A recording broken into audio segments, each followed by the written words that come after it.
The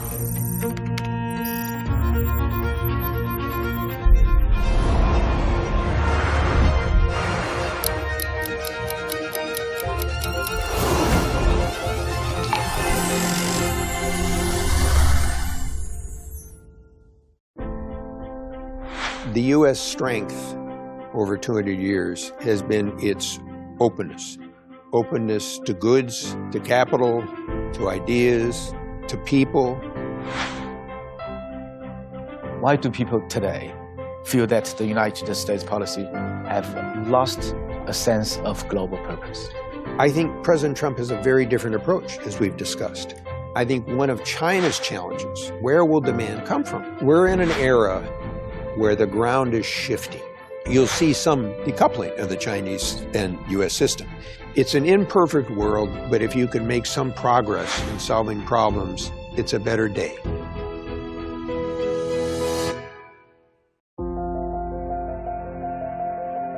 I first visited China in 1980 when I was in Hong Kong on a fellowship. Went from Macau to Guangdong for a day. But what I saw was a very poor China. I saw communal farms, everybody dressed blue and gray, unlike all the beautiful clothes I see now in Shanghai. And so I can see how China has transformed historically. I hope that the leaders of both countries can work out arrangements, but not only for themselves, but for the global system.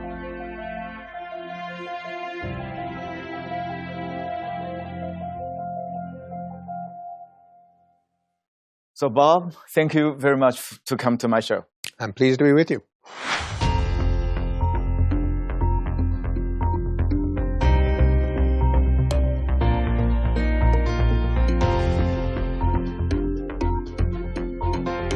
So first of all, what's the purpose of this trip to China? I published a book in the United States in 2020 called America in the World, A History of U.S. Diplomacy and Foreign Policy. And CITIC Press has a Chinese edition that's just coming out now. I always drew upon history when I was making policy, and I find history to be a better reference point.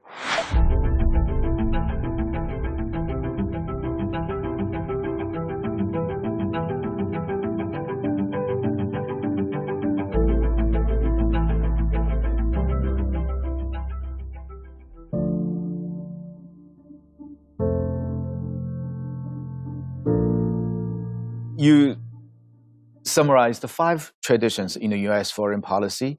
The second tradition, trade, transnationalism, and technology. If you look at the Sino-U.S. relationship, the diplomacy matters more and more about technology. Do you think the tariff will work on China? Well, I've tried to give you a sense of how President Trump views things. The tariffs that he's applied to China, in his mind, focus on the fentanyl, the drug issue. And whether you agree with this or not, it's important to understand, when he won re-election, it was partly because people were concerned about the deaths of fentanyl, they were concerned about illegal immigration, and I think that he's making that a priority. He's saying, as a deal maker, he's saying, I'm going to raise tariffs unless you help me with fentanyl, just as he's doing with Canada and Mexico. The second point, however, is trade. President Trump focuses on the bilateral trade deficit, which is the amount that China sells to the U.S. more than the U.S. sells to China. Most economists question whether that is a good method to look at, but in diplomacy, in China and technology, that created anxieties and scare in the U.S. China is focused on technology advances. It creates a concern in the U.S. And then you have issues of cybersecurity and technology advances. You'll see some decoupling of the Chinese and U.S. system. And then the challenge will be, how does that affect the overall world and in economy and integration? Something like that, small yard, high fence. So do you think the tariff and the embargo will be the practical way to solve the Sino-U.S. relationship? I would separate those two. I'm skeptical that tariffs will accomplish much. Now and then countries use tariffs as part of a negotiation, but if you just want to increase tariffs to protect your own industries, I think you'll have less efficient industries and you'll be less productive and you'll be less competitive. So again, this is where my view is somewhat different. I think that the U.S. strength over 200 years has been its openness to goods, to capital, to ideas, to people. If you go look at Silicon Valley and look at all the people that have come from around the world and been entrepreneurs, that's the strength of the United States. Now, I mentioned about the anxiety about China's technology development and whether it creates security concerns. If you look at the history of export controls, they tend to slow somebody down for a while, but they don't stop you. So you can see this in the case of China with some of the semiconductor chips. China will develop its own way to get semiconductor chips. It might slow it down for a couple of years. It might make it less efficient. But my point is, in a pragmatic way, don't fool yourself, okay? My view tends to be consistent. But the question is, today, and the U.S. appears to be retreating from the very system it was championed. What is your feel now, and do you feel anything like complicated, confusion? I think a lot of people are confused because President Trump is moving so fast. It's important to understand how someone thinks. He sees himself as a deal maker. It's transactional. What you described is a more systemic view. The idea that the United States can have an international economy that helps others, but helps the United States as well. That's not the framework in which Trump operates. Secondly, President Trump puts a very high premium on interpersonal relations. It's kind of how he gets along.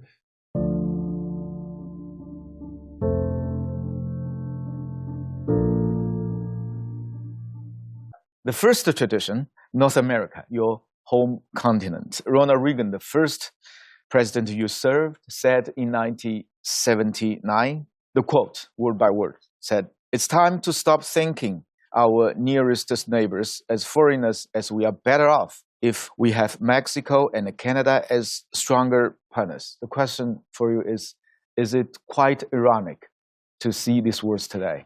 Well, one reason that I'm pleased is that what that story tells you is that North America is always at the heart of foreign policy in the U.S., and President Trump's policies show that North America is important. Now, he takes a very different approach. Yes. And so if you think about it, he's focusing on Mexico and Canada in terms of fentanyl and drugs, illegal immigration, on the trade and economic policies. I obviously subscribe more to the view that Reagan did. So do you think he will finally follow through? It's hard to predict. President Trump, he's driven by a view that the international system that the U.S. helped create after World War II and also after the end of the Cold War has taken advantage of the United States. That's not a view that I share. I think that it served the U.S. interest. And as I said, I think that if the three economies of North America are integrated, they'll be better able to compete with others in the world. My own view is more of a win-win view of economics. If Mexico grows more, it'll buy more from the United States. If Canada grows more, it'll buy more. So it's a different view, and that's the nature of the debate, both political and foreign policy.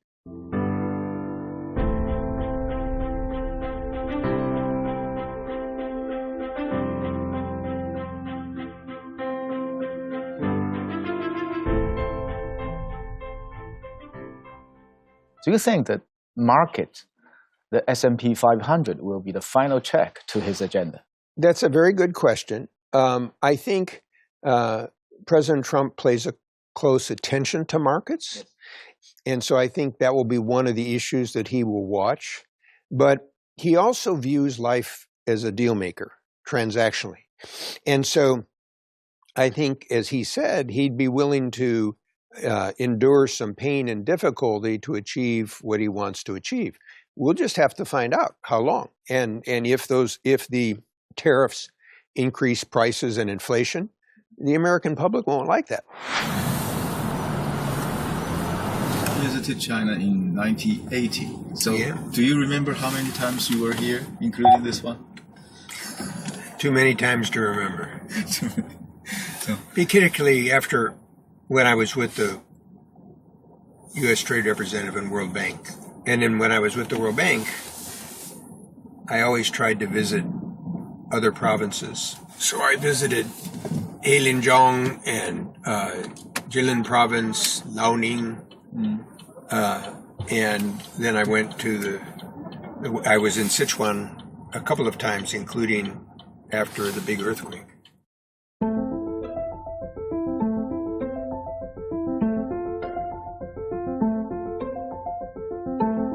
在没有任何反对意见的情况下，卡麦勒一锤定音。接着，中国代表团全体成员起立鼓掌。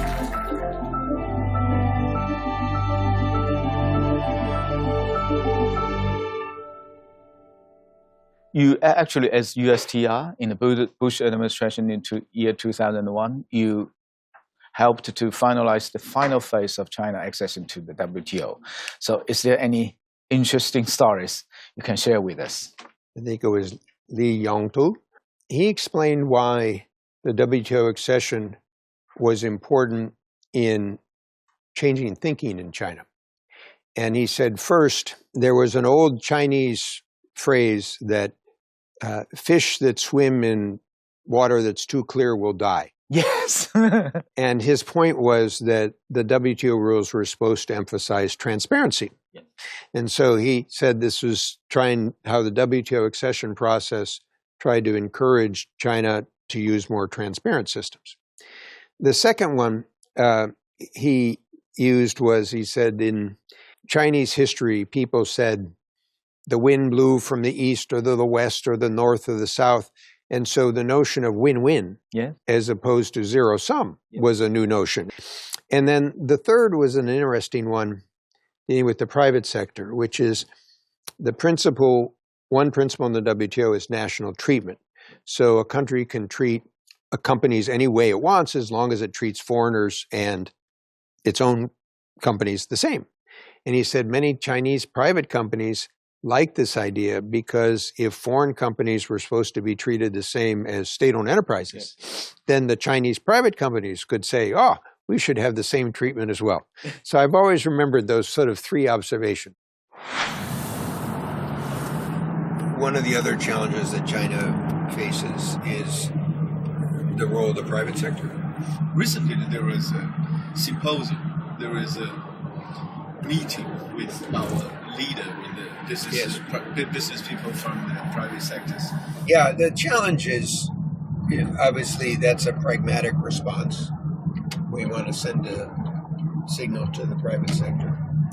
But as you know, the nature of the private sector relies somewhat on entrepreneurialism. So the government can't tell the private sector it needs to be energetic. You have to create the environment for which to operate. I think one of China's challenges, set aside the world, is China has relied very heavily on investment and infrastructure and exports for demand.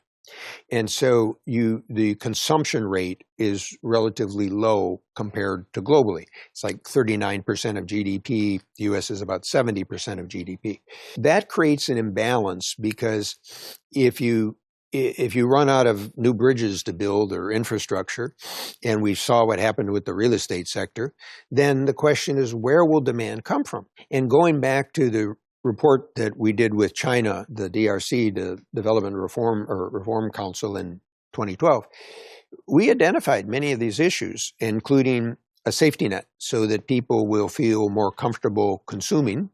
Right now, if you look at the but if you look at the demographics of China, it's understandable. If I were Treasury Secretary today, I'd be focusing more on how could you discuss with China reforms of the structure of China that would help China, but that would also reduce some of the imbalances.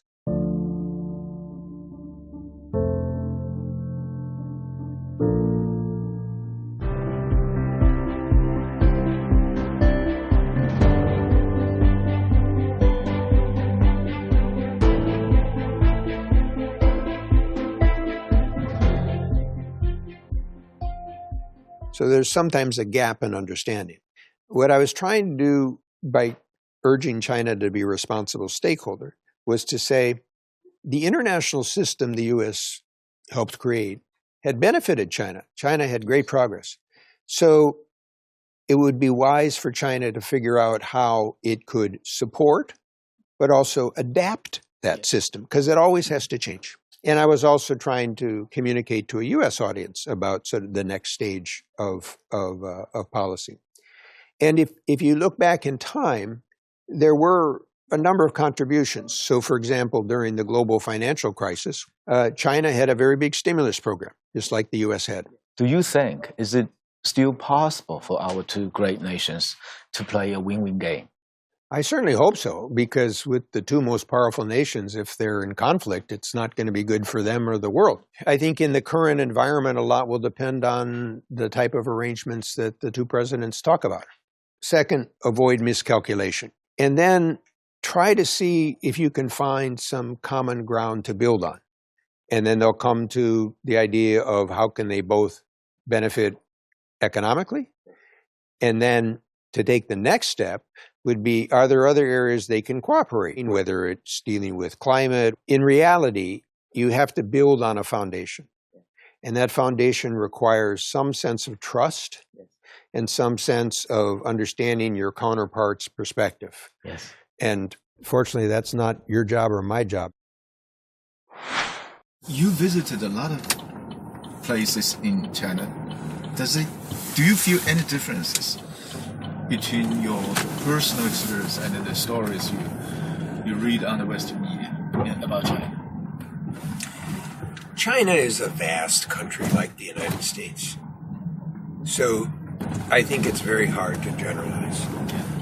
The people of China were very hardworking and they wanted a better life. And that always impressed me. And I think the fact that the reforms helped remove hundreds of millions of people from poverty is an amazing story.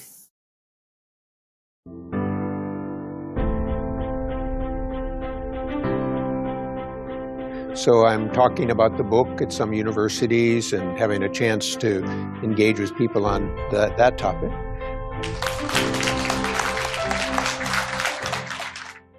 The thing is, the people, there is an increasingly hostile attitude to China in the United States. So what is the practical way to stabilize this bilateral relationship from the perspective of the United States? I'm trying to give you a sense of how some people in the U.S. view China. From the Chinese perspective, it may look very different. Yeah. But in the U.S. side, what people have seen is the growth of the military, the growth of technology, AI, and the question about how you both develop AI but have in safety. My sense is that when you ask what changes that, at least in the U.S. political system, but I think in China as well, you have to have messages from the leaders. Another area is interaction across societies. Now I have to get a much more complicated visa, and I like it when younger Chinese can come to the United States and study and work. And frankly, I thought it was always good when young Americans could come and study in China, and that's dropped off now because of security reasons. That's unfortunate.